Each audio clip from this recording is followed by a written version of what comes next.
Société, droit et liberté avec Frédéric Bérard à C'est jamais pareil. La presse qui révélait plus tôt cette semaine que des patients d'hôpitaux ont récemment subi une greffe de poumon à la suite de complications sévères dues à la COVID-19, mais ces patients n'étaient pas adéquatement vaccinés.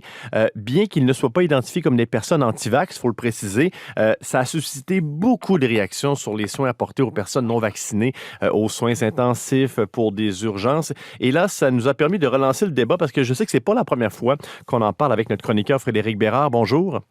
Bonjour. Je tenais à insister parce que souvent, ça suscite des discussions sur ce qui s'est passé. On sait que les hôpitaux, ça a été très difficile, la situation.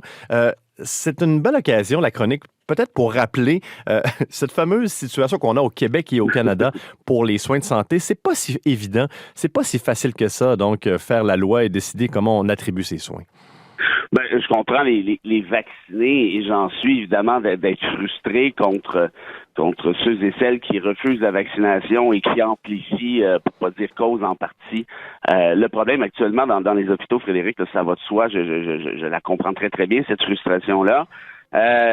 Ceci dit, notre système de santé est assis sur des principes de base qui vont à l'encontre de cette frustration citoyenne, si je peux dire. Par exemple, on a la loi canadienne sur la santé qui prévoit les transferts de fonds du fédéral vers les provinces. Et là, on parle de sommes absolument astronomiques, mais cette loi-là vous garantit certains principes, ou en fait exige certains principes, ou le respect de certains principes de la part de provinces, par exemple l'universalité, l'intégralité, c'est-à-dire que tous et chacun doivent être soignés, en fait, de façon équivalente, peu importe leur statut médical. Mais ce serait quoi? On va faire un scénario hypothétique, OK? Donc, ce n'est pas arrivé, on va juste, on discute, là. C'est quoi les conséquences, exemple, si un hôpital refuserait de donner des soins selon le statut vaccinal de quelqu'un?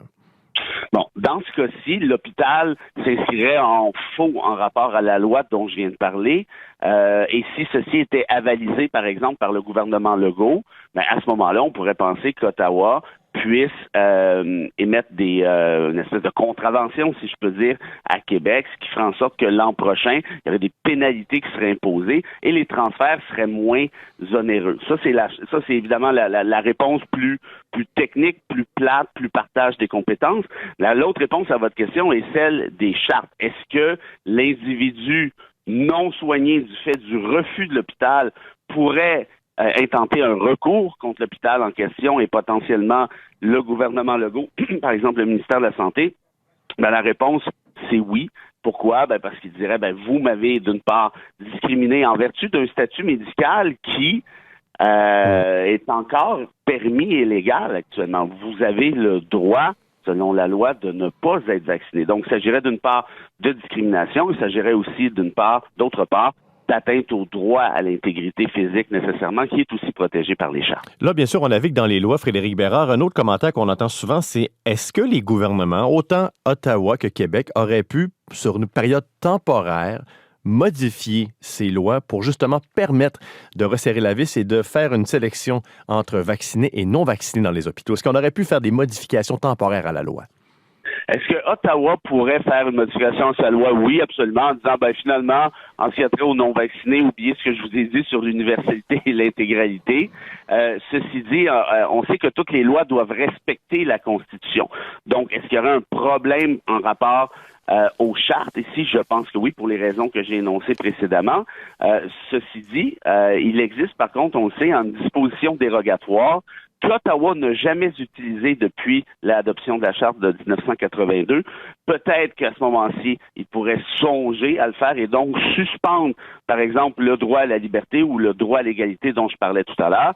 Est-ce que Québec pourrait, de son côté, faire la même chose, utiliser une dérogatoire pour suspendre ces droits-là, pour dire, oui, nous allons discriminer les non-vaccinés et de ce fait-là, s'il utilisait la dérogatoire, comme je viens de le dire, ce qui arriverait, c'est que les tribunaux ne pourraient pas être saisis de cette question-là, essentiellement du fait que la dérogatoire sert justement à ça, c'est-à-dire extirper les enjeux relatifs à un droit constitutionnel des mains des tribunaux.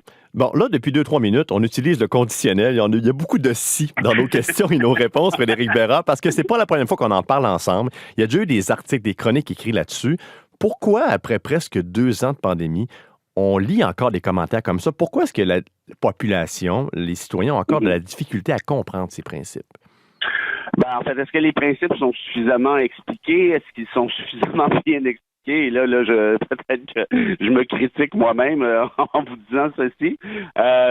La réponse est possiblement non. De l'autre côté, je le répète, je comprends, Frédéric, la frustration citoyenne, parce que les chiffres sont clairs et nets. Ceux qui sont aux soins intensifs, ce sont essentiellement des gens qui sont non vaccinés, et pour l'autre partie, ce sont des gens vaccinés qui souffrent déjà de conditions particulières, par exemple sont immunosupprimés ou autres conditions du genre. En d'autres termes, très, très clairement que les non-vaccinés, d'une part, nous coûtent une fortune. On évalue, je pense qu'on parle de 1 million par jour, si je ne fais pas erreur, premièrement.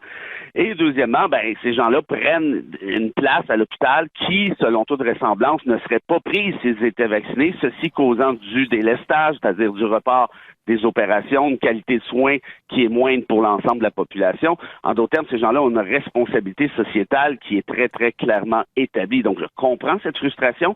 Reste que notre système de santé n'est pas fondé sur l'espèce de revanche, n'est pas fondé sur la discrimination. Il y a le code de déontologie aussi des médecins qui oblige ceux-ci à soigner quiconque débarque à l'hôpital avec une condition X, Y ou Z. Ce n'est pas aux médecins de discriminer, ce n'est pas aux infirmières non plus. Donc, si on avait un leadership à cet effet-là, ça devrait être un leadership qui soit politique, que ce soit de Québec ou d'Ottawa. Et là, il y avait la question des chartes et fort probablement que les enjeux relatifs à la dérogatoire devraient être invoqués. Autrement, j'ai l'impression que ceci ne passerait pas le test des tribunaux. Vous avez mentionné le code de déontologie. C'est intéressant parce que dans l'article sur cette histoire de greffe de poumon, les médecins ont été très, très clairs en disant que eux, leur travail, c'est de donner des soins, de ne pas déterminer.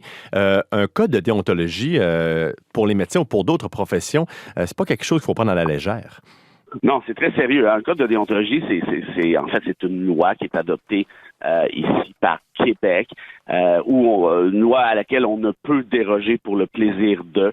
C'est essentiellement les paramètres dans lesquels doivent œuvrer les professionnels. Donc, par exemple, les médecins, les avocats avec le barreau, les ingénieurs, et on s'entend bien que lorsqu'il y a infraction aux dispositions prévues, c'est quelque chose qui est considéré comme très, très grave. Le professionnel peut être suspendu, le professionnel peut être radié. Et vous savez quoi? C'est une bonne chose. Pourquoi? Parce que ces organismes-là, ces ordres professionnels existent justement pour protéger le public. Or, ça revient un petit peu à ce que je suis en train de dire, et vous l'avez dit vous-même, ce n'est pas aux médecins de décider qui il soignera et qui il ne soignera pas. Et là, vous allez me dire, oui, mais la question des non-vaccinés, c'est particulier, et c'est vrai.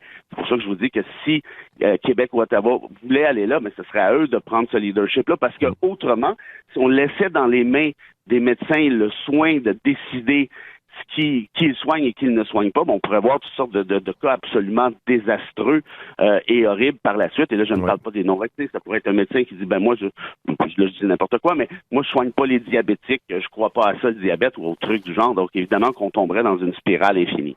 J'aimerais qu'on termine en sortant de la COVID avec un clin d'œil sympathique. Frédéric Bérard, on apprenait plus tôt cette semaine la nomination d'Émilie Castonguay au poste de directrice générale adjointe pour les Canucks de Vancouver, une des premières femmes dans l'histoire de la Ligue nationale à accéder à ce poste prestigieux, assistante adjointe tout de même. Et vous la connaissez bien, vous l'avez côtoyée, Émilie Castonguay. Oui, en fait, j'ai enseigné le droit administratif à la faculté de droit de l'Université de Montréal à Émilie, je dirais à l'œil comme ça, 2014, 2015, 2016 peut-être. Vraiment, je suis content. Puis on est devenus amis par la suite parce qu'on avait des amis. On a encore en fait des amis communs, donc je la connais très bien. Je suis très très heureux, très fier évidemment, et je suis pas surpris du tout parce que c'est quelqu'un qui avait une discipline absolument épouvantable, là, une espèce de de trait de caractère assez particulier qui est celui de quand elle veut quelque chose, elle l'a. Donc clairement, elle a obtenu ce qu'elle souhaitait. Prochaine étape, c'est de devenir directrice générale. Et je suis surtout content, Frédéric, pour l'ensemble des filles, des jeunes filles, des femmes, des jeunes femmes qui pourront suivre cette voie-là parce qu'il y a un plafond vert là, qui vient d'éclater grâce à Émilie. Alors, chapeau, tout ceci est absolument fantastique. Frédéric Bérard, merci beaucoup. On se reparle la semaine prochaine. Avec plaisir. Bye bye. À bientôt.